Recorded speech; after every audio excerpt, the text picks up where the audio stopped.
আমাদের ফজলুল সাহেব, এই বিষয়টা নিয়ে গত 4 দিন হয়ে গেছে আমি কোনো কথা বলিনি এই পর্যন্ত। আজকে এখন বলবো, কিন্তু খুব ছোট্ট করে। এতক্ষণ যে কথাগুলো বললাম র মাঠে নেমে পড়েছে, এই তার সবচেয়ে সবল চিহ্নটাই হলো ফজলুল। ফজলুল নেমে পড়া মানে র মাঠে নেমে পড়ছে। খেয়াল করে দেখেন কেন ফজলু বললো যে আগস্টে কিছু হয় নাই, এটাই নাই, যা কিছু করছে সব জামাতিরা। আগস্ট বিপ্লব ফিপ্লব কিছু না, সব বুয়া। দেখেন মিলে কিনা। এটাই তো হাসিনার বক্তব্য, এটাই রয়ের বক্তব্য, এইটাই আবার ওয়াকারের বক্তব্য। আগস্টে কিছু হয় নাই, এনসিপি বনকেস। দেখেন মিলে কিনা। এই যে পয়েন্টটা তৈরি করতেছে ওরা, এটার জন্য চাপ দিতেছে, কিন্তু এখানে এসে আবার তারেকের প্রবলেমটা হলো। আচ্ছা আগেই বলে নি, ফজলুর কেসটা যেভাবে তারেক হ্যান্ডেল করেছে, আমি মনে করি তারেকের এটা কমপ্লিটলি বিরুদ্ধে গেছে এবং তারেককে এটার জন্য খেসারত দিতে হবে।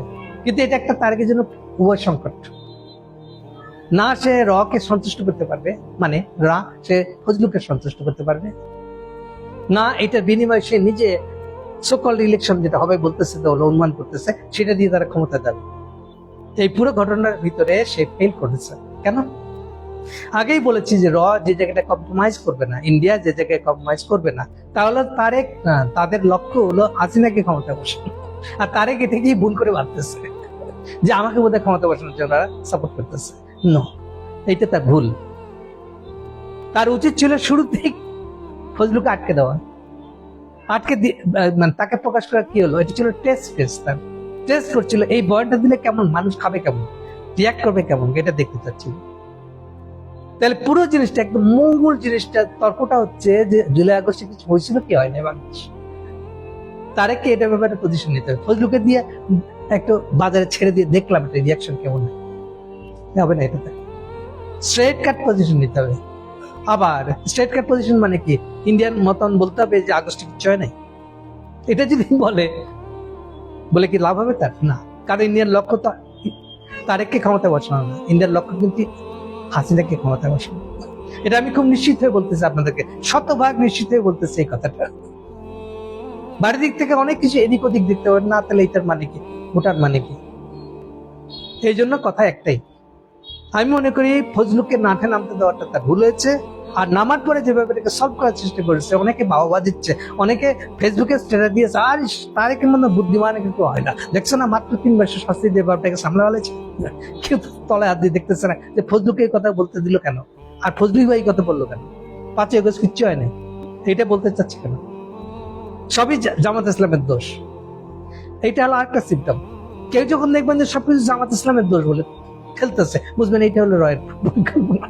জেনে না জেনে সে রয়ের পরিকল্পনা স্থাপন করতেছে। সো এনিওয়ে, এই হলো বিএনপির যারা আছে তারা মনক্ষুণ্ণ হবে না, কিন্তু আমার কিছু করার নাই। দিস ইজ রিয়েলিটি মাইন্ড না লওয়ার টাইপের আসলে। তো সোজা কথা, আমি মনে করি তারেক পুরো জিনিসটাকে ফেল করছে ওই চক্রের ভিতরে পড়ে। তার একটাই পথ ছিল এটাকে বাইপাস করার, এড়াই যাওয়ার। যদি সে ফজলুকে থামাই দিত শুরুতে, ফজলু এবং সাথে ইয়েটাও রুমিনের কেসটাও তাই।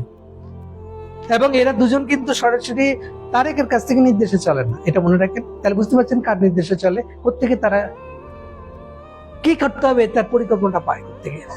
ওখান থেকে আপনারা আন্দাজ করতে পারেন, বুঝে নিতে পারেন কি হতে যাচ্ছে। আর এটা খুব টাফ তারেকের জন্য ইন্ডিয়ার হাত ধরে ক্ষমতা আসা।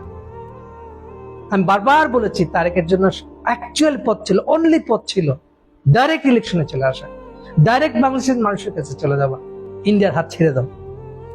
এর হাত যত ধরে থাকবে, যত দিন ধরে থাকবে, তত এই দলটার সম্ভাবনা শেষ হয়ে যাবে, এই দলটা ফুল স্টপ হয়ে যাবে।